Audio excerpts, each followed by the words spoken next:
Yeah, I mean, we're just talking to the private equity fund that owns one of the teams, and this is their number one pick player. And it just so happened while we were talking to them, they got it was announced that she had an ACL injury and she's out. And they started talking about how this is going to impact, the branding, marketing.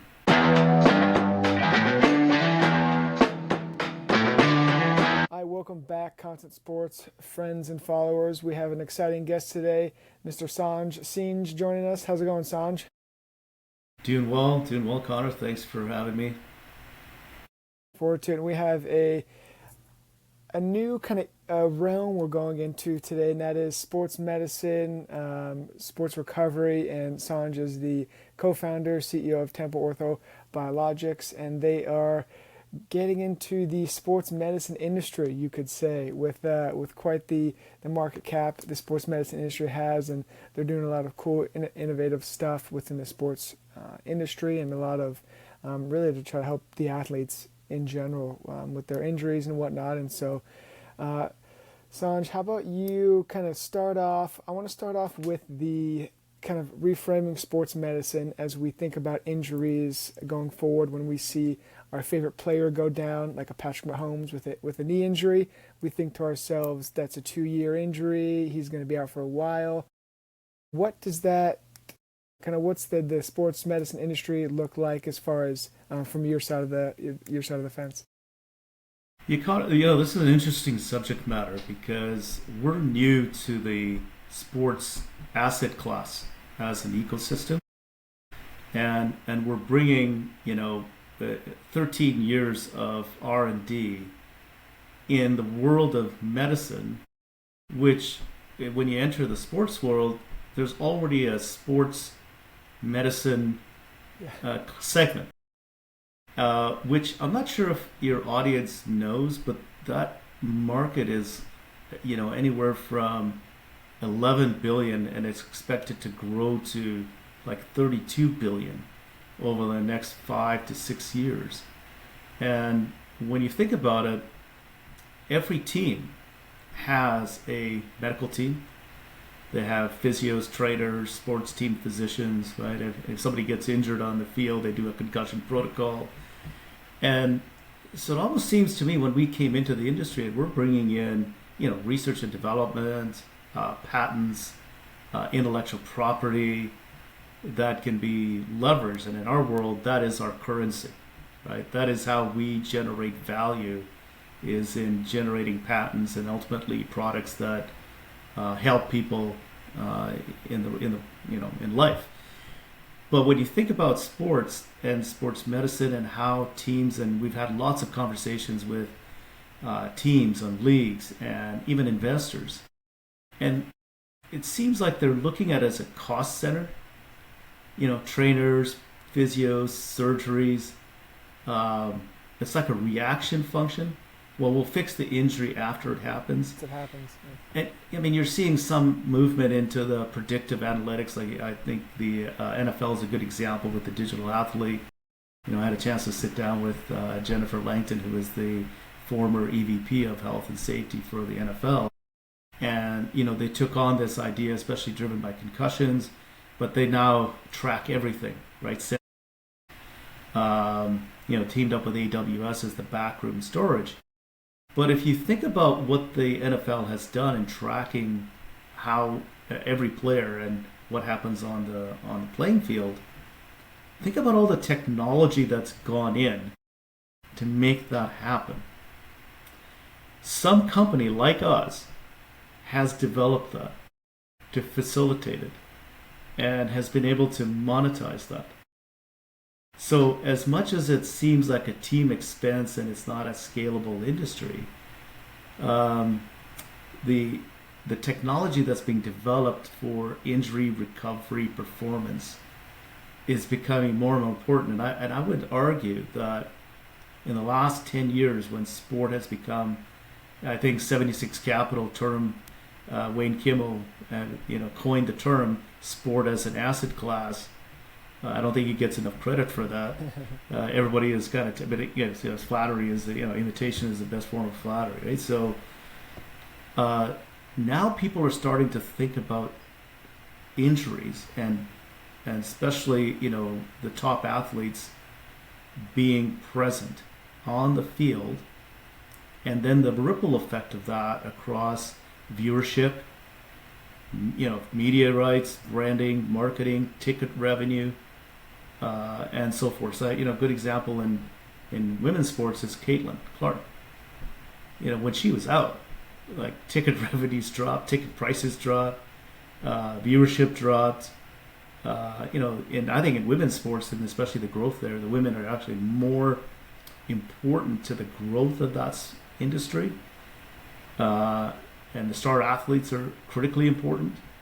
And so I would say there's a lot more elasticity there. So I think it's changing, but I think it's a really good subject matter to talk about because of the impact across the commercial levers that big private equity is investing in, and also venture groups that are coming into it. Well said. And you mentioned kind of the market cap, as you mentioned, is quite substantial there. And so coming into a space like this with you and your team, with 13 years of kind of this R&D and coming in, what are some of the kind of the entry points where you think that you will be able to make a difference as far as different sports, women's sports, kind of these emerging leagues or youth sports? Yeah, look at. I think that the phrase we use is the will to compete, to move, is something that's universal, and it belongs to all of us, right? And so the idea here is that the moment an injury happens, it doesn't matter whether it's an elite athlete or it's the everyday person who just likes to go for a walk, for example, right? Being able to go for a walk if you're injured has now been taken away. So yes, it impacts almost from 8 to 80 years old. So we can have an impact essentially on anybody who has an active lifestyle, that has this will to compete, to move, and at the same time, with obesity and chronic disease, you're also an aging population. You're seeing joint replacements, and in joint replacements, whether it's hips or knees or what have you, one of the areas that we're attacking, Connor, is really the injury is not the problem itself. It's actually the scar tissue, and particularly excessive scar tissue, which causes pain. It causes stiffness. So of course, when you think about hip replacements or knee replacements and the rehab that goes into getting that full motion back in, the scar tissue is the villain. That prevents that, and it delays the recovery. When you go to athletes, whether it's a hamstring injury, ACLs, meniscus, shoulder injuries, elbow injuries, scarring is universal. And it's that scarring that limits motion, causes pain, and again, leads to long-term degeneration. So we know at the biological level, at the biology that we've been studying for so many years, the critical importance of this. So it doesn't matter which sport, how old. In fact, you look at stats now with especially young girls, like between 14 and 18, the level of the rate of orthopedic injuries is just skyrocketing. Now, you could say that is due to just the volume, right, of people participating, which is great. Girls being active, I think has long-term positive benefits. But at the same time, there's some biological factors that puts females at a 6 to 8 times higher risk of ACL injuries relative to the males. And you see this at one time, one season in the European League, 95 of the top players in women football in Europe were out of ACL injuries. And of course, you can think about the impact of that, right, in terms of the team, the playoff chances, viewership, revenue, everything. So, we have this one small part of where we're looking at developing a drug that's already worked in human trials for abdominal surgeries, and we're just extending it to sports medicine and in tissue, because I said scarring is universal. So the market cap is massive. I don't think we've touched it. Post-traumatic osteoarthritis, which is caused from injuries, affects 600 million people worldwide. I just have to think about that for a bit. It's a, And with the aging population, that's not going to go away. increase. And more people are wanting to be active, move, and it's their identity. They want to be able to have a healthy lifespan, a better quality of life, and movement is medicine. So that's where we're focused and try to make a difference across all sports. Great. Yeah, I had a few thoughts there.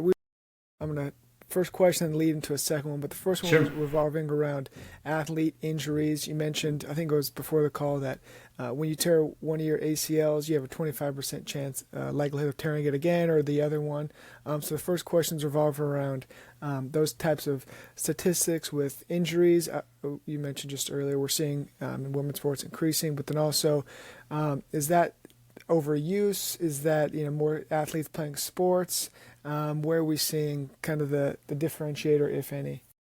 I think those are all driving factors. I don't think everybody knows for sure, but definitely more research is going on now. There's an ACL project over in Europe that's looking at what is the reason for all these ACL injuries in women playing football or soccer, right? But yeah, the rate of injury. So the reason the recurrence happens, and it could be a number of factors, but coming back too soon. Number one could be that. The other one is that the repair didn't actually happen properly, and so you're compensating. Look at it, athletes, whether they're weekend warriors or elite athletes, there's a competitive nature, Yeah, they want to get back out there. right? And just the will to do what you love at the highest level that you people will push themselves, and you see that, and it becomes part. It's almost like a dopamine effect that they need it. But the rate of injuries are increasingly high. There's one of the concerns that orthopedic surgeons have had, especially with pediatrics, which is under 18, is just the number of injuries. Now, part of that is specialization. And my grandkids play hockey up here, right? And they play hockey in the winter. Now, I know we're Canadians, so we play hockey a lot, but at the same time, they're playing in the winter, they're playing spring hockey, they play summer, fall. They don't have a break. Or stop. And I think that's also that specialization is impacting, and you see that more like camps, and everybody's kids are going to be in the NHL or the PWHL or the WNBA or what have you. There's an aspiration for that. You look at also extreme sports. Now, if you watch the Olympics, right? See what happened to Mark McMorris, right? I mean, extreme sports, whether it's snowboarding or trick skiing, all these things, the rate of injuries is 3 times that of traditional. And majority of the sports, the lower extremities are the biggest injuries. So it's starting to be recognized, I think, Connor, because before sport became an asset class, it's like tape ice rehab, Yeah. right? Through Yeah. some cortisone shots, get back out there, Yeah. right? Rub some dirt on it. Athletes can be replaced, right? They were seen as commodities, right? I remember a tennis match back in the 70s where in between sets, this Italian player would pull out a cigarette and have a cigarette between sets. You're not going to see that today, right? No. You see the level of training. So here's an interesting. I was in London last October, and I had a chance to talk to Darren Cahill. He's a coach of Yannick Sinner, the tennis player, and Darren in his panel was talking about utilizing data to predict performance. And somebody asked him, he said, where do you see the evolution of data going next? And right away he said biological medical. And the reason, and I took him to, when he was offside there, off the panel, and I had a quick conversation with him. And I said to him, hey, when you ask Yannick how he's doing during practice, what's his usual answer? Yeah, I'm okay. But at the biological level, where let's just say the magic happens, the secret is he may not be. So certain markers may be, you know, in his blood elevated that could be a predictor, right? Barca FC, who's got an innovation hub, they're going into this field of biomedical research, using their players to see how well they can not only develop, ways to combat injuries, but they're also looking at developing intellectual property that can be monetized across all sports. Yep. Okay. So the teams and the leagues and the players are actually becoming part of the process, and the ability to develop intellectual property as a business opportunity beyond just managing the injury recovery and performance. It's interesting dynamics going on right now, and we're kind of in the thick of it, and it's kind of exciting. But at the same time, we're also educating the players in the field. Yeah, it's a good spot to be right there, like you said, in the thick of it. So it's always know what's going on in the industry. And we talked about it a little bit. So we have kind of these. You mentioned the sport as an asset class. These teams, these leagues, these owners are starting to pay a little bit more attention to players getting injured and not just treating them as commodities. To this, where these owners are starting to realize, well, if my stadium's half full, I'm losing out on ticket sales. I'm losing out on sponsorships. Just because of this, these one or two players are injured now, I just lost out on X, Y, and Z dollars for that season. Yeah, I mean, we're just talking to the private equity fund that owns one of the teams, and this is their number one pick player. And it just so happened while we were talking to them, it was announced that she had an ACL injury and she's out. And they started talking about how this is going to impact the branding, marketing. So it's a real. I mean, the timing of that. I feel sorry for the player because they work so hard to get there, and just to have that. Now, look, at injuries happen. We're not here to say, there's a lot of good companies that are doing good work in predictive analytics to see how we can prevent it. Injuries are inevitable if you're active. But recovery doesn't have to be a gamble anymore. And there's enough evidence that we've gathered and others over many years of studying how the biology responds to injury, that there's actually ways to redirect or support the healing process using biology to ensure that the recovery is proper and better, so they can come back. One thing is we've registered a trademark, Connor, called "I'm Back." Love it. And so it took us only 2.5 years to get there, but no red tape at all. No, but in terms of coming up with the phrase. Okay. Because what we wanted to do is something that, as an athlete, I remember when I blew both my hamstrings at the same time. And it took I was playing football, right? 8 to 10 months, where when I did that first burst and I didn't feel anything, internally I felt, yes, I'm back. Like, it's not something that you say out loud. It's just that internal feeling. And that's what we were trying to get to, is what is the most important thing for anyone who's active that's been injured, is that feeling, saying, I'm back. I'm curious. Recently I've been. We've seen AI obviously make its way through the news and whatnot. What are your thoughts on kind of AI in the health space? You mentioned a lot of the NFL and the work they're doing, but do you see it still scaling to all these teams and leagues using AI, or do you see kind of a cool off? What are your thoughts on that? I don't think it's going to cool off.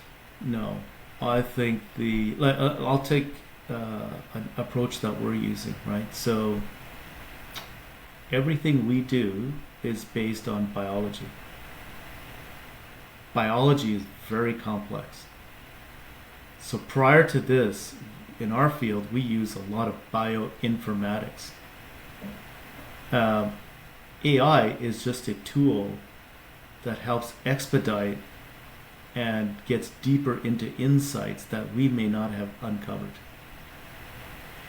And so it's an efficiency tool for us, a deep dive tool. Now, the danger of AI, and I'm not saying it's a not type of doom thing, is that AI is only as good as the data that it's been fed and trained on. And majority of the data that's out there, like we have we come from the company was spun out from a women's health company, and where we just say, look, we need female biology to develop products for females. Right? Simple phrase, but that's what needs to be done. It hasn't been done. And so the AI systems that are being deployed now are utilizing data primarily from male athletes or male biology or male data that's out there because the foundational work in females hasn't been done. So this is why we're talking to different leagues and player associations that represent women, even talking to like companies like Ariel Investments who are investing in women's sports because they see it as a growth sport. And I said, I think the women are more important to the growth of that sport, particularly the let's say the star franchise players. So the collection of data, the biological data, the performance data, the physical data, everything has to be specific to the problem you're trying to solve. Then AI becomes a precision tool rather than a general tool. And I think that's the delineation that you have to be careful about because the AI is only a tool and it does what you tell it to. Until it starts to think for itself, then that's going to be an issue. Some people have projected that, but iRobot, right? It's going to go to that phase. But that's where I'm not an AI expert. We use it, and we use it as an efficiency precision tool, but we're very careful about what it's analyzing. Yep. Yeah. The data, inputs. Yeah. Right. Yeah, the inputs. But it's not going to go away. No, absolutely not. Yeah. As you guys continue to scale and build out the company, as far as broad, I mean, you mentioned it's 11 billion to 33 billion kind of market space. So in the next 5 to 10 years, what are your thoughts on where you see kind of the sports medicine, kind of the ecosystem growing into, in the next 5 to 10 years? I think companies like us, we knew that in orthopedics, which has been dominated by plastics, metals, and screws, right, and devices, right, just implants, right, all these kind of things, are going to have to go through a process where it's evidence-based. And ultimately our goal, Connor, is like recovery should not be a luxury. It should not just be reserved for people who can afford it at 60,000, 40,000 that some of these treatments are charged for, right? What we're trying to develop is evidence-based therapy that is FDA approved, that is shown to work, is safe, and is accessible and affordable to everyone. Because, like I said, the will to move, to compete, that belongs to all of us, not just the elite. And that's where we're focused in. But I think the world of biology, the more we understand about injuries and how we can influence recovery and performance, you're going to see more companies coming into the space. We seem to be one or two pioneers in the space. We haven't seen anything else that at least we're accustomed to or been aware of. And sometimes that's tough, right? Carving out new territory, but at the same time, there's been lots of other products. Like I know people get injections of hyaluronic acid in their knee. Okay.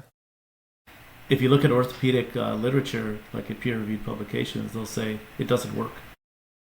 But the docs still use it, and the patients go, yeah, it feels good. Feels good, yeah. Come back like a dentist every 6 months, and I'll give you a $600-700 injection.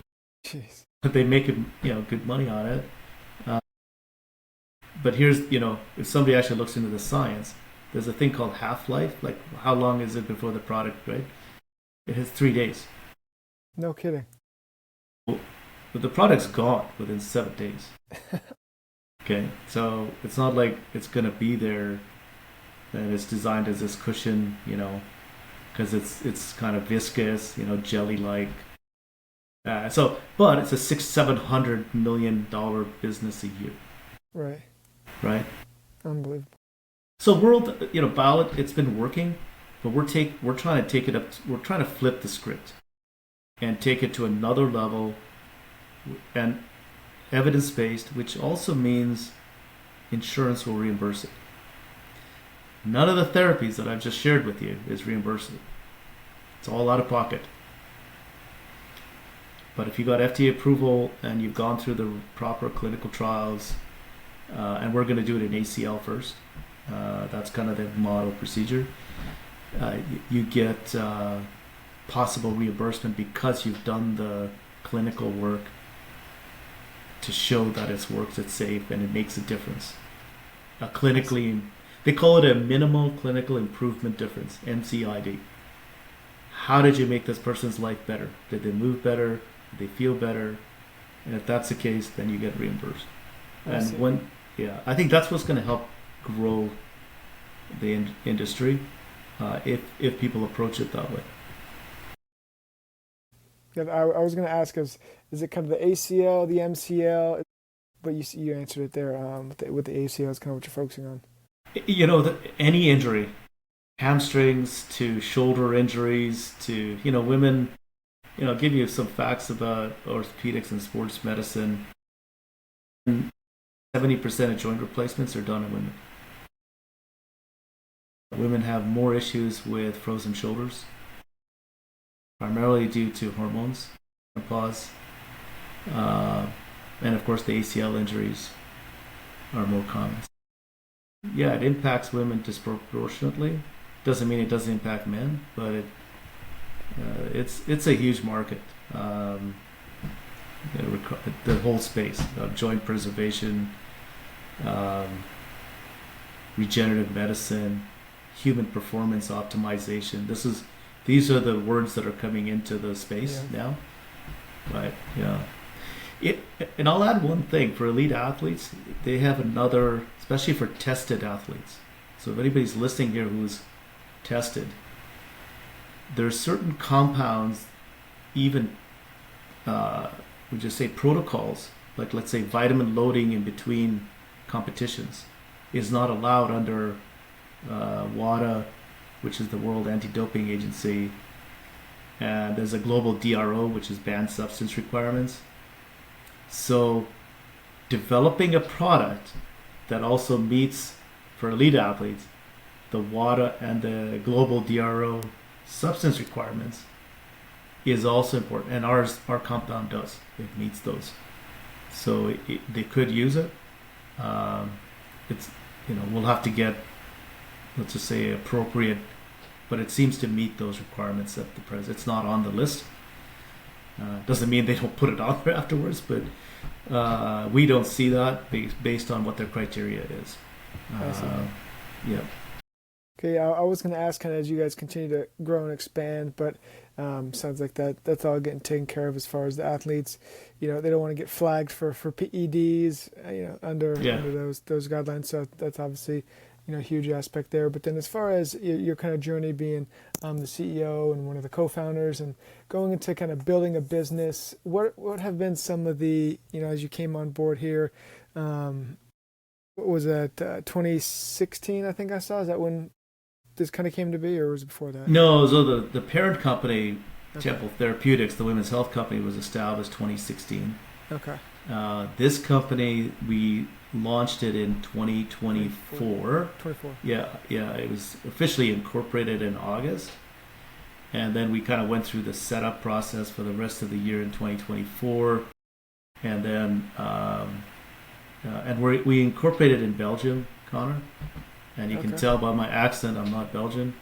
But the reason we set it up in Belgium is that they have, it's one of the sports tech hubs for technology hubs in Europe. One. And number two, they have a very can I just say, rich, generous R&D subsidy program. Oh, I see. So if we're developing, already 13 years of R&D, developing patents, all the manufacturing, we've saved a lot of money and spend that has to go into this company. Like, I would venture to say almost $45 million of Wow. investment and in kind from all our partners have gone in developing this technology to date, right? But we spun out the company. It's priced like a startup, but it's been de-risked because the science works. It's already in humans. It's published. We have full-scale manufacturing. This new company doesn't have to spend money on that. I see. And then you layer in a 70% R&D subsidy. So every dollar, so let's just say our budget is 2 million for the next 18 months, 2 years for R&D. We're getting back 1.4 from the Belgian government already. Wow. And we already qualified for it. There you have to pre-qualify. So we spent all of 2025. It takes that long. It's a very detailed process to qualify for it. And then we started raising capital. Now, even before we started raising capital, to your question about how difficult this is, one thing we needed to make sure is that if we develop this product or product line, that somebody would be there to acquire us.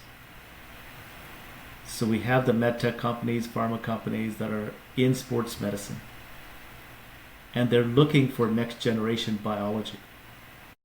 So we validated that with those companies. And then we went to, I said, who are the big gatekeepers? The sports medicine docs.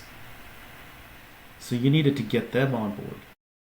Because you can imagine, if I went into the sporting world, and we have the chief of sports medicine at HSS, the number one hospital for orthopedic and sports medicine in the world out of New York.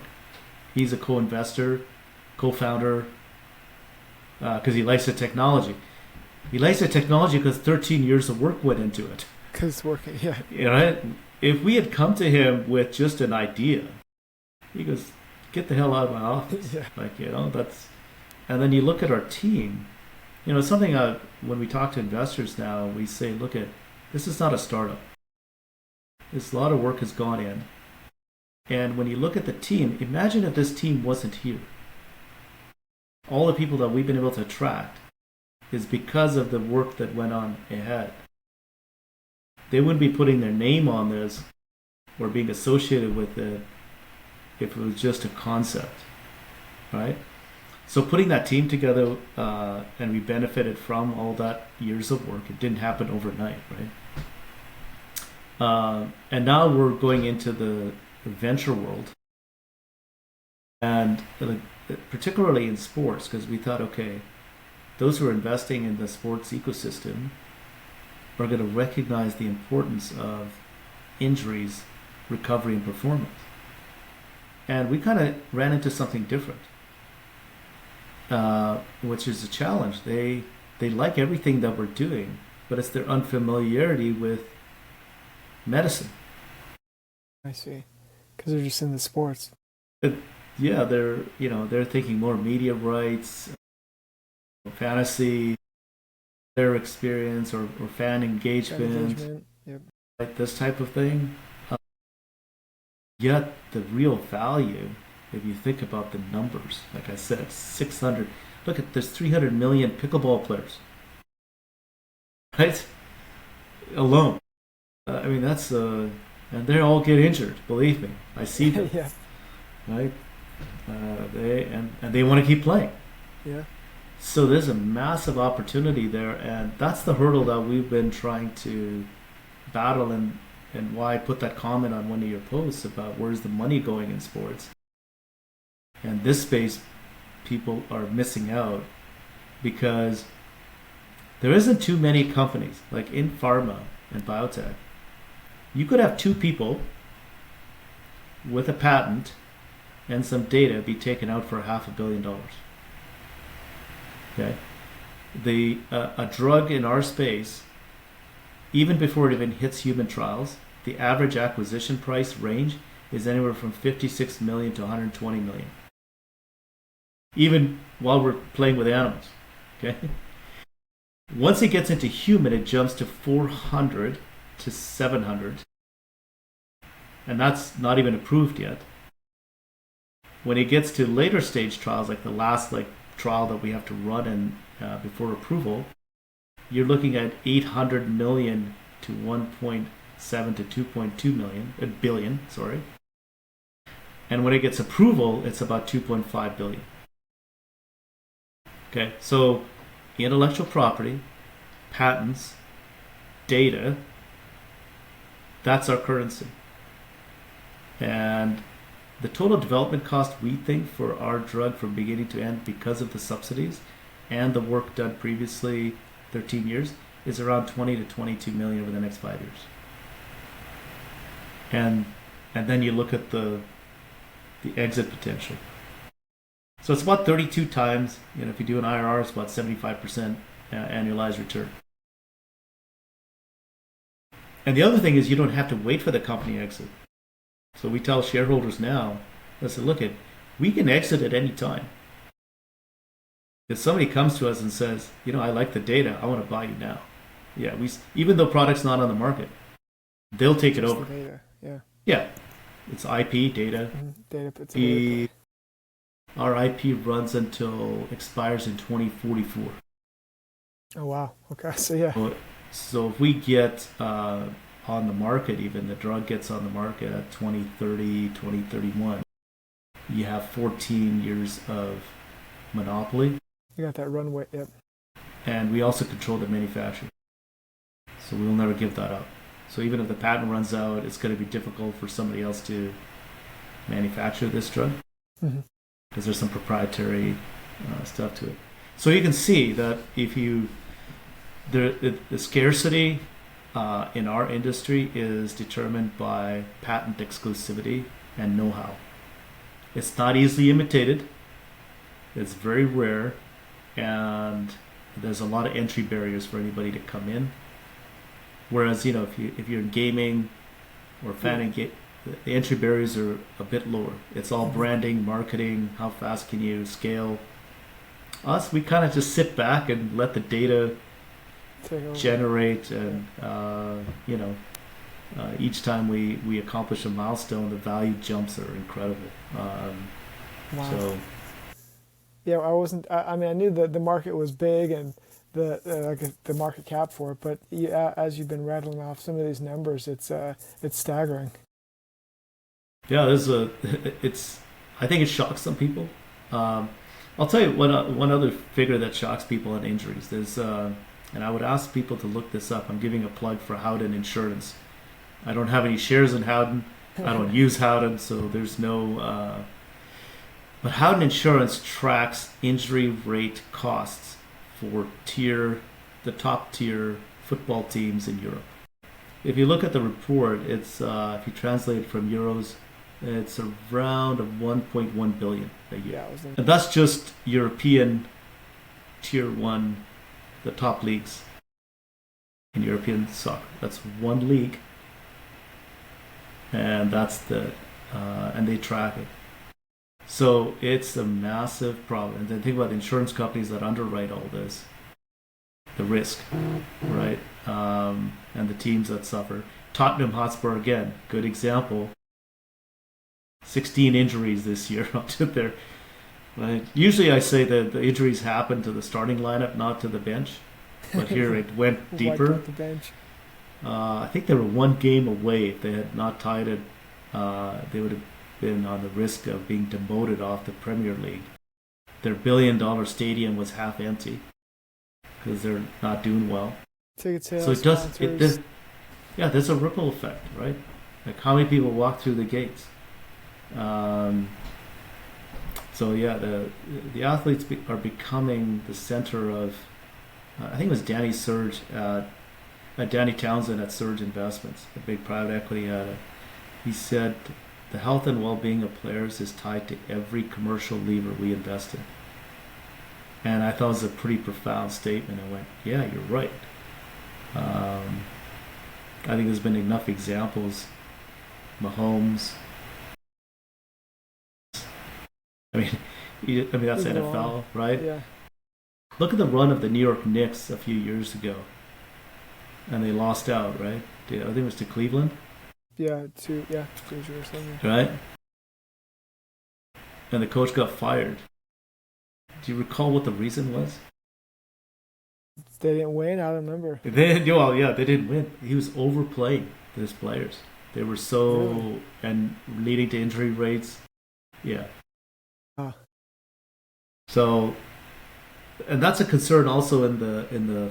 There's a fellow that we're talking to. He's working with the Premier League on looking at hamstring injuries. Why is there such a high prevalence of hamstring injuries in the Premier League? So, yeah, people are starting to see the connection between injury and economics. I think that's what it comes down to. As long as it starts, yeah, it starts to hit the pocketbook. Um, and you think about the players, right? They're injured. What are the chances if they don't come back to the level of performance that they get re-signed? Yeah. So The they lose their contract. value, they lose their brand value, right? Yeah. So it's. So I appreciate this opportunity to be able to share some of Yeah. these insights because I think it's on sporting panels, sports, conferences. Um, this should be a topic to be discussed because it's Yeah. talked about in the periphery, right? Tell me one press conference after a football game Yeah. Never. that doesn't have injury. Yep. What Talk happened? about the player report. Talk about the injury report. Isn't there an injury report tied to like fantasy or something? I'm I don't sure. do Yeah. Yeah. fantasy Yeah. Yeah. It's on because there. you're making bets based on, and then your player gets hurt. You go, oh, geez, I Yeah. just right. No, it's over with. It's it's good. That's like you said. It's a good topic to have, and we appreciate you coming on today, Sanj, and telling us more about the space and the sector. And we'll be excited to kind of follow along where you and your team go next. And I guess in 2031 when you have that 14-year runway of building it out. Yeah, I mean, look at we. I think that along the way we're going to be reaching milestones. I think if we're the ones that take it all the way, or we get acquired along the way, we're looking at other products just other than the one we have. We call it TX33 for scar tissue. It's just a simple local injection, right? It's simple to use. But yeah, but it's also we're trying to educate the industry to say, hey, pay attention to this, not only from a team performance standpoint, but from economic returns, both investment side as well as Side. optimizing, yeah, the investments you have made. So appreciate the opportunity to share this, and yeah, look forward to catching up and as we develop this whole uh, positioning for Yeah. injury recovery and performance. Yeah, we appreciate it. Thanks for coming on, and thanks for listeners and followers. And make sure to go check out Sanj. He's on LinkedIn and his websites and things, and you can follow him. Is that the best place to catch? Yeah, Catch one? just Temple Ortho Bio is the website. Yeah, follow the company on LinkedIn.